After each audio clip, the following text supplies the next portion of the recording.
Hey everybody, Zhylaw here. I'm just going to talk about Shardbound. Uh, how's Shardbound doing? Do I have any suggestions? And stuff like that. Okay, so let's talk. First of all, why does my opinion matter? Well, I have clocked in at over 100 hours of Shardbound on Steam. Yes, that's quite correct. And I've also was an original Kickstarter backer, and I played the pre-alpha. And I stream it and I talk to some of my viewers in my admittedly very small channel. So I have a little idea. I don't know. I like to think I know more than the average dude walking around the street, at least. Okay, so Shardbound. There's been a lot of changes. Well, actually, not really. There was one really big update for sure. Lots of little tweaks, as you'd expect in a game in alpha, some new models. And by the way, every new model, every completed art design is gorgeous. I love the art design so much. Can't wait. It makes it so good. I want more. I can't wait to see like what individual legendaries are going to look like. But there was one big update recently where they changed the way unlocking vaults work, and it's a more easily understood and straightforward system. Probably more fair to people who don't necessarily want to game the quests and so forth. And I think it's pretty good. I'm satisfied. They disabled the house cooperative component. They said that it's going to be re-enabled in the future. I imagine that they didn't want to hold off on this update till that was ready. They wanted to get this out as soon as possible and get that when they can, because this was really important change that they didn't want to hold out on, which makes sense. I'm a little disappointed because that was like literally the only thing that houses had going for it, since it's kind of bare bones right now. So I just feel the houses don't really have a point, which as the leader of a house kind of sucks. But I know it's only temporary, and I look forward to when they bring it back and to see what they do with it. Since now we have our own individual vaults, we can't like work together to open a vault. And I also can't wait for house chat. Ooh, and who knows what else they're add. Can't wait. They also redid the icons and textures for like marks and tokens and chests. Did an art pass from some of the battlegrounds. All very good stuff. They added achievements, and like achievements unlock cards, boxes, marks, anything they could think of. Pretty well done. It's weird having achievements in a game like this. I've never really played a game like this on Steam. Really big, kind of like never-ending multiplayer games. I've usually played in their own launcher, like Blizzard games and stuff. So Steam achievements are somewhat limited in like their scope and the amount, and you can't really tweak them or add more. I believe that once you add Steam achievements, like that's it, and if you can't add more unless if you add an expansion. I'm not sure exactly how Steam rules are. So like these, it might be the only achievements that Shardbound ever gets. So that you could actually 100% the achievements, and 100%ing achievements in a game that is possibly limitless. I actually like that. You thought I was gonna say that sucks, right? But no. As someone who's played World of Warcraft, seeing 10,000 achievements, knowing some of them are unobtainable now, and they keep adding more and more, it makes achievements not fun, because once you know that it's just you could never get them all, then what's the point of achievements? So the idea that you can potentially get all the achievements, I like it. None of the achievements are super crazy in the requirements. There are like two, like win 1,000 games in bots, win 1,000 games in PvP, which sounds like a lot until you realize that this is probably the achievements for the lifetime of the game, more or less. So they're thinking ahead, and that's fine. I like the unlocks with the achievements. The game is moving along well. I still am waiting for the ranking system. Still waiting for camera controls. As somebody that streams Shardbound, I really want the camera controls. I feel like the default camera is not quite zoomed in enough and is a little too sideways. I probably want to make it a little higher. for a more cinematic and visually entertaining experience for my audience. But the whole point of camera controls is that you can, there is no one perfect setting for everyone. So I can't wait for that. And obviously, I very much want the house chat, and now I want the house progression back in as well. But I understand that alpha, small team, patience, and as long as all these things are coming, I can be patient. And as far as we know, they're all coming. And they have done some class rebalancing and some tweaks, and I agree with pretty much everything that they've changed. There are still cards I think that need to get nerfed. In particular, I believe that there are certain cards that deal 1 damage at the end or beginning of a turn. For example, Evangelist, or that the purple artifact that deals 1 damage at every turn, and similar mechanics. And I think these cards are overpowered. They need to get nerfed. In particular, I like the concept, and they're cool cards, but the problem is that they deal 1 damage every turn. It should be 1 damage on their turn, the beginning of their turn, end of their turn, even the beginning of your turn. I don't care, but it should only be 1 turn, because if it's if it's every turn, then if you don't kill it immediately when it's played, your next opportunity, your next turn, you will have taken 2 points of damage. And these are map wide. So all your dudes taking 2 damage before you can even try to react to something that was just played. It's not quite fair. I don't like it. But I do like the basic concept. I think they're cool. So all I would suggest is changing it to 1 damage per turn.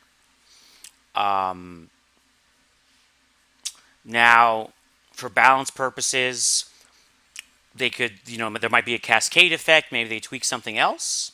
Maybe, like, for example, the Evangelist, they could make it a 4/5 instead of 3/5 if that, is so bad for it, that 1 damage on high ground. But, and I play orange. Like, I'm primarily orange or finder and runner. Those are my two mains. So I'm not like, oh, nerf it because I keep losing. No. I just think that it's just everyone that's like one per every turn. These damage cards need to be 1 per either your turn or the opponent's turn. Also, for red,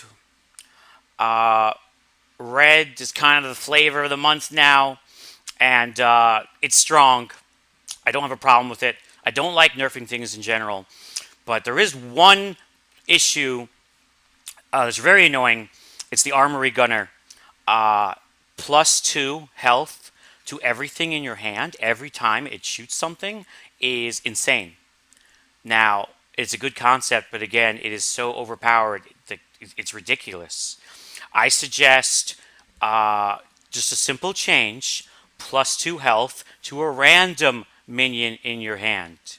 So, one minion in your hand gets the +2. Hell, you can even make it, you choose. Every time it shoots, your cards pop up and you select. It would be kind of annoying, but like I'd be okay with that.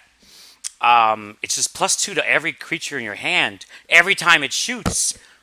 It's come on. And that red range deck with those Armory Gunners, it's just not fun. It's just not fun to face. It really isn't. It's a mess, and it's all because of that card. At the very least, please just make it +1 health every time it shoots to all minions in your hand. Huh? How about that? +1. +2? +2 to everything? No! And I also think that green needs some tweaks. I think green struggles a bit with identity. It has some cool cards, but the overall synergy needs some work, in particular the seedlings. The Stoneclaw seedlings, they made it so you don't control them. And it's really hard to get them to be useful now, but they're okay. I have a pretty cool deck I built just based around the Stonecall seedlings, and it's fun. It's decent. But the problem is the other seedlings. The other seedlings kind of suck, and you can't really have a more general seedling deck. And the seedlings are supposed to be this whole mechanic. You have minions that affect seedlings. There's the healing seedling. Problem with the healing seedling is it's only adjacent. It's only adjacent. It can't move. Low health, no defense. Yeah, if you're turtling, you could get a lot of use out of it. But it's like if you have a successful turtle going on, you're already kind of winning. It's not something you could use to come back, or something when the scales are balanced. I suggest that it be changed to +1 healing to all your minions. Mm? Mm. Or +1 healing to all your minions on low ground, at least. Because everyone was always getting bonuses with the high ground. How about bonuses just for low ground? And green is like, it's like forests and it's like rocks. It's not mountains, Orange is mountains or something. So +1 healing, something like that. Just so you don't have to have it literally up your anus to get some use out of it. Or just something. It doesn't have to be my exact suggestion. It doesn't really work. Like it's okay if you use it like, just a one-off, I'll get a little bit of healing and then I'll get destroyed. But the problem with that is it's not supposed to. It's like the seedling isn't designed as a one-off. There should be the potential of like using like a whole seedling kind of deck. Like the seedling is supposed to be the core mechanics of green. So to have one of the very few seedlings be basically a throwaway heal, it's not good for the synergy. It doesn't work well. And then the only other seedling, the third one, is the one that does damage.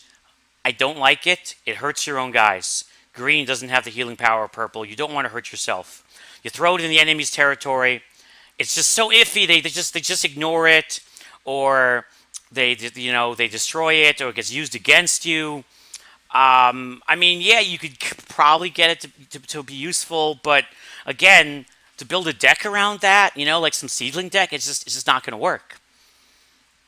And I don't even know what to do with that one. Maybe change it to 1 damage, but only enemies, and have it slowly spread, or sky's the limit. Do something. And finally, for green, I also want to mention there's a big problem right now with the Grove Tender.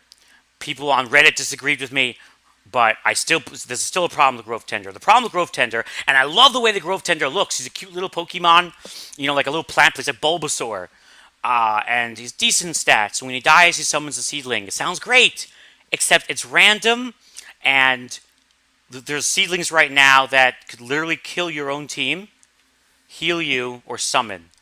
So it's too dangerous. You don't know what's in there. It shouldn't be a freaking, ticking time bomb for your own team to play this minion. Green is struggling as it is, and it could have been a really cool way to maybe get another seedling. Instead, it's like play at your own risk, and the moment you play it, you send it out. You don't want it to die on your side. Heaven forbid he kills it on your side when you summon it, and it turns into the Blight Spore, and then everyone on your side dies because your own. And then you're like, yo, this is great. I love this card. So it needs to get changed. Let the player pick the seedling, or make it based off seedlings in your deck, so you can kind of control indirectly the seedling. Or just have it summon the healing seedling, or the Stonecall one, not the Blight Spore. Or maybe give it bonuses based on seedlings in play. Just remove the summon seedling, but make it still connected to seedlings. Or even, and I didn't come up with this, it was a viewer in my channel, Magic. He had this interesting idea of changing the color of the Bulbasaur, I forgot its name already. So it's a different color based on whatever seedling will summon when it dies. So it's random, but the moment you summon it, based on its color, you know what's going to happen. So then you could maneuver and manipulate it accordingly. And the enemy can also look at the color and guess, so it's fair. But at least you know whether to keep it home or send it out. and also it would look really cool because it's a plant and plants change colors, you know. So that was a great idea, Magic. I like that idea too. So many ways to fix the growth tender. Please, fix the growth tender. Do something with the seedlings, man. And I think that green could kind of use maybe like a 5 drop. I don't know. It needs something in the 5 area. It's crazy how green has so many good 6 drops, and it has a lot of good 6 drops, and it has a lot of good 2 drops. But the 4s and 5s is like nothing. Uh, like I don't understand why it's all in the beginning and the end, nothing in the middle. There's something wrong there. It's missing a few creatures in the 4-5 range. And while I'm at it, I don't really care for Deep Island Fenya, the legendary. Stun everything on low ground? That doesn't make any sense. Green has no synergy with high ground. None. Like, why would green go on high ground? And if green doesn't care about high ground, why would you have a legendary which requires, which requires high ground because it's going to stun low ground? I mean, maybe change it so the player gets to choose stun everything on high or low when you summon it. So then you could, base it on the situation, and it's still all, so it still do your dudes, and it keeps the general idea. Isn't that cool? I'm a genius, I know. So yeah, in general, there are some nerfs needed, and for that very specific kind of card, the one, that does the damage every turn. It should be every your or enemy's turn. And green, do something with green, man. And please show some love to Grove Tender. I want to play it. He's so cute. I love Bulbasaur, but it's just not really the best card for play right there, I think. So aside from the card stuff, also what I would really like is they said that in the future they're going to do something with card extras. You can put duplicates together and form a golden or like Megatron or something, but it's kind of not really set in stone. And it's like, I want to dust my cards because I need to make cards, but I'm scared because I want I want to be able to do these. So I want them to more firmly say what we can do eventually with extras and how many extras we're going to need to do whatever we can do, so I know whether or not I want to save them. I know, it's a work in progress, but this is actually really important, so players now can know whether they should save their cards, because people are going to get upset if out of the blue they go, oh, tomorrow, new update, put 5 extras together, and you get the golden sparkly version of the card that shoots rainbows out of his ass. And then everyone would be like, why didn't you tell us we were disenchanting? And they're like, oh, we mentioned, in the Reddit somewhere that we might do something. And it's like, And the same thing with the Chroma. They said that eventually we'll be able to do something else with Chroma. I'm guessing maybe we'll be able to buy card backs or airships, or are they going to have arena runs like Hearthstone? And I would like to know, because I'm using Chroma to buy boxes, but if they say we're going to use Chroma for something that's like so unbelievable amazing, then I'm like, oh, I better save my Chroma. But if it's just like, yeah, we're going to use Chroma also for arena runs, then I'll be like, yeah, I don't really care about arena. So I know it's not going to happen in a long time, work in progress, but for things that require players to save certain resources, it would be nice if they just laid out what they're planning to do. That, it doesn't have to happen now. Just let me know what you're going to do when it happens in 6 months, so I can make an informed decision about whether or not to save my stuff. And speaking of, they need to work on the UI. I know it's all work in progress, but the card management, it feels like a spreadsheet, kind of super basic, and it's really hard to see where your extras. There is no disenchant all button, maybe because they don't want you to disenchant extras, but there should still be a button, and it could be like disenchant all extras for neutral, disenchant all for red, and maybe when you hit it, it'd be like, warning, there are other uses, are you sure you want to do this? And it would be nice if they made like a spell book, but that's probably going to come, far in the future, I'm sure. I'm trying to think. So, disenchant. Few tweaks. Like all the balance changes they've done have been good. They fixed yellow. Yellow used to be so bad. It's really just things that I want to be changed that they haven't touched yet. So they might be already planning to do these things. I just haven't gotten to it. And I think they're doing a great job overall. Very happy with the state of the game. Oh, I really like some more maps. I hate the desert. I want a snow map. But again, I know time, patience, time, patience. So the game is going great. Progress is moving. Um, I would really like to see house chat, house progress come back, and camera controls as soon as possible. Oh, and the ranking system. Um, Not necessarily in that order. A few tweaks to very specific cards, and green needs a lot of love. I think blue's I mean, blue's not strong by any means, but it's not bad. I think blue has a lot of good shit going on, and it has a lot of like the theme for blue is good, and obviously yellow is good now. I love playing yellow. Orange is good. Um, Red and purple are kicking ass. A little too much ass. But green, I think green is the only faction right now that it just feels very confused.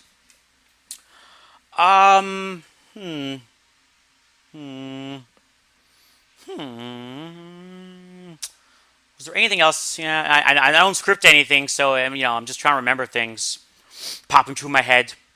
Oh, I want a lore compendium, an encyclopedia with like history of the world and stuff, aside from just the info on the cards, because they're creating a really nice lore system. Now I know that they have one writer. He's like part time and he does other things too. But eventually, I'd really like to have an encyclopedia with like the history of the universe and stuff, like who's Jiro's dad, and also like the Great War and more campaigns like the prologue, but preferably with voice work, the telling a story, which would be really cool. Um, eventually. I know some people laugh, but lore and CCGs can potentially be a great draw for people because there's a level of immersion that gets generated. It's not just cards. Uh, like look at Shadowverse, huge popularity because of the waifus, and Hearthstone's initial draw was Warcraft, but they squandered it by making it just a meme and a joke instead of actually using it to build on the lore with Hearthstone. I think the freaking Tower of Medivh, whatever it was called, Karazhan, that joke of an expansion, which basically made a mockery of one of the biggest raids. I think that was like the straw that broke the camel's back for a lot of people, just because it was such a joke.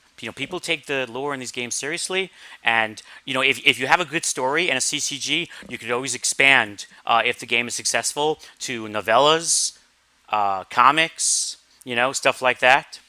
Kind of what League of Legends tried to do, sort of successfully, but. But in general, Shardbound's going really well. I think the rewards are great. As always, I'm always paranoid about monetization. Um, in particular, I'm afraid of specific partner deals where you have to buy a certain product to get a special skin. Like I remember when with Hearthstone, they partnered with Apple for that the mage skin, and you had to like buy a freaking iPod or something, iPad, spend like $200. It was freaking outrageous, insane. Like how could you do that? Expect like that was terrible. That was terrible. Oh my gosh! Please don't do that. Okay. Um, Cosmetic things are okay as rewards and potentially as a monetization source, but not through cross product promotion because people who can't get it, unless it's literally available to everyone, like it's free or something, it leaves people with a huge sour taste. And then people don't care about their collections anymore once the collection's incomplete, and then they don't purchase future, for example, hero templates since they're missing one. Um, and I am okay with like purchasable airships uh, or maybe card backs. But for skins of units, I think that should be earned through wins or extras, because the units themselves, it's open. It's too much potential for misuse. Just say, give me $1 for the alternate Illuminator skin. You know what I'm saying? No. Now for the champion, if you want to sell alternate heroes, because who says Jiro's the only runner champion, then that's fine. So that's something you would spend money on. But if you charge for it, he has to have the same hero power. I heard from a dev stream they were thinking someday, not like far off, of having alternate heroes with a different hero power, so it would actually mix everything up. I actually, I don't know if I like that. But if they do that, then obviously you can't charge for those heroes, because it's a different hero power, and then you charge for it. It's not a card pack. Only like everyone understands cards, and you buy the cards, and that decides kind of like your power level.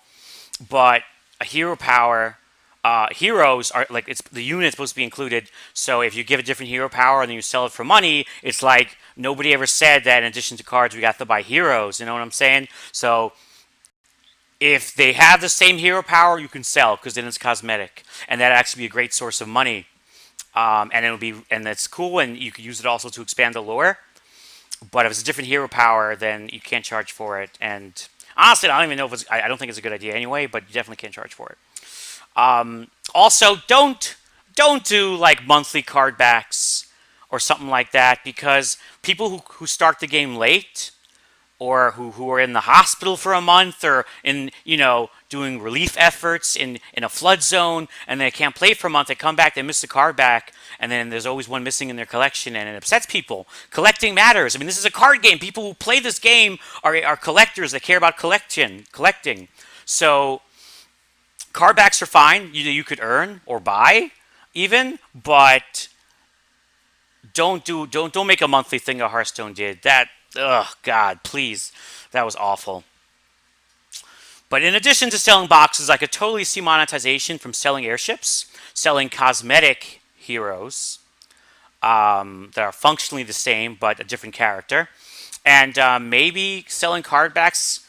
Just because Hearthstone never actually sold a card back doesn't mean you can't, and it's such a cosmetic thing that I wouldn't have mind. And the worst that happens is people don't buy it if they don't think it's interesting enough. But right, like while I'm always scared of the future, right now the monetization's fine, and I don't have any reason to be worried. There's nothing that's happened that causes me to have concern.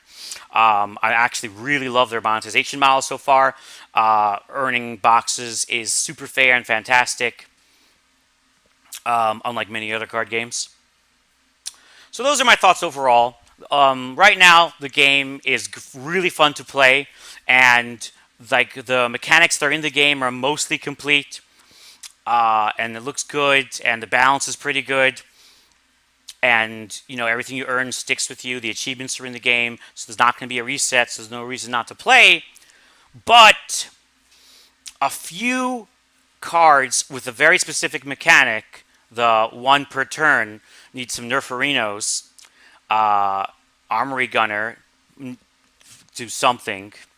And green needs a little bit of loving, some synergy, do something with the seedlings, do something with the Grove Tender, and then every faction would be fine. There are still the vast majority of models or placeholders, but whatever. They're pumping them out semi-regularly, and that's like the last thing I worry about. All the balance changes they've done is fine, and there's no reason not to play now. And I mentioned already the things that I'm waiting for, the things that I want to see, and that's where Shardbound is. So check it out. I'll see, like, if I do another one of these. So the way Shardbound is, they get updates very frequently, and some of them change a lot. Plus, as an alpha, it's just not finished yet, so they're adding a lot of content. So every now and then, if there's a big change, then I might make another Shardbound update video. We'll see if you guys enjoy it or whatnot. But I figured I'd give it a shot, and now is a great time because of that huge achievement update. All right, thanks for watching, everybody. I say a lot, I know. I will see you in the game. And sorry, my brain got that NA delay. Praise Gaben, bleed purple.